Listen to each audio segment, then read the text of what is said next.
While invaders baked to death outside the walls, the defenders of the Bam Citadel were chilling ice. This was not magic, it was lethal thermal physics.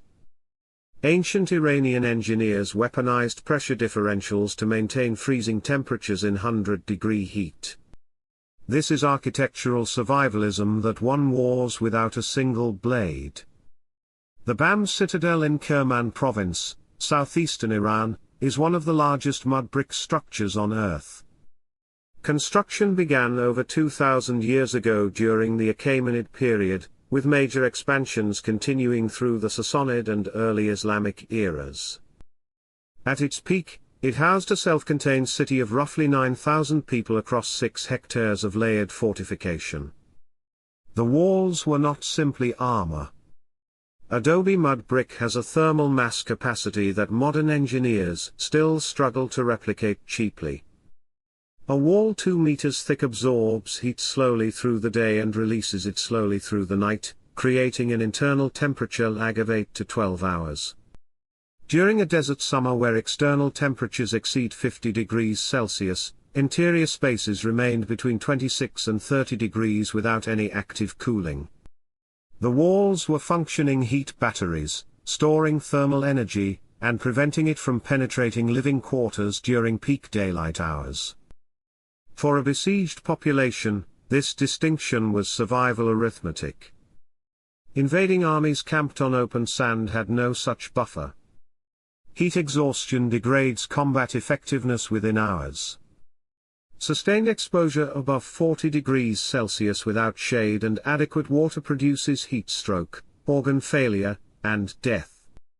The Bajir, the Persian windcatcher, is a vertical tower rising above the roofline, open to prevailing winds at its upper face and channeling air downward into living spaces below. The Bam Citadel incorporated multiple Bajir towers across its residential and military quarters. The mechanism operates on the Bernoulli principle. High-altitude wind moving across the tower opening creates a low-pressure zone that pulls air upward from the interior on the leeward side, while simultaneously forcing fresh air downward on the windward side.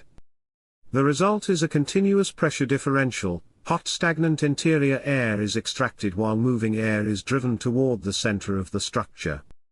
In practical terms, defenders inside the citadel received a constant supply of oxygenated, relatively cool air during a siege lockdown when opening gates or windows was impossible.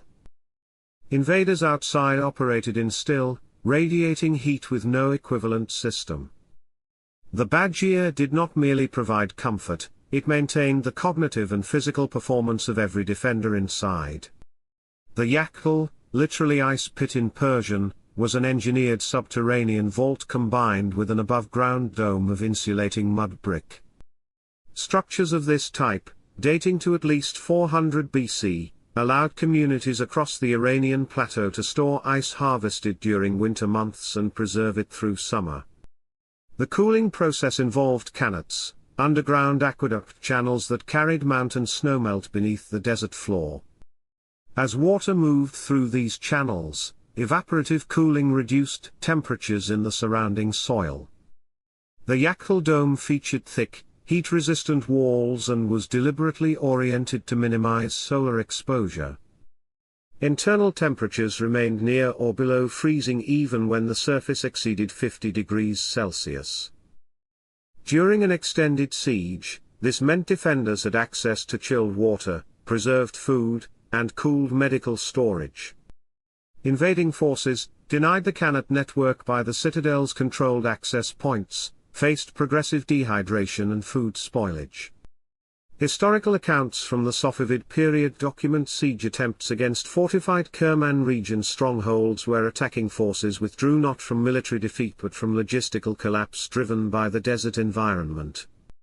The citadel functioned as an active environmental weapon. By controlling access to the qanat network, defenders could deny water to surrounding forces. By sustaining internal food preservation through Yakul cold storage, populations endured multi-year sieges that would collapse any army dependent on surface supply lines in summer heat. This was calculated survivalism. The architecture selected the battlefield conditions deliberately. In 2026, passive cooling architecture is re-entering mainstream building design as energy costs rise and grid reliability decreases. The Bajir principle is now incorporated into zero-carbon commercial buildings across the Middle East and North Africa. The Kanat system, still functioning in parts of Iran, is studied by modern hydraulic engineers. The lesson is direct: zero-energy passive systems have no failure point. Mechanical cooling requires power, maintenance, and supply chains. In a survival scenario, all three disappear first. The most resilient technology ever engineered for human survival under siege was built from mud, wind, and physics 2,000 years ago. If this changed how you think about survival architecture, share it. Subscribe to the Survival Bunker and hit the notification bell. Every week we decode the engineering, tactics, and hard history that kept people alive when everything collapsed.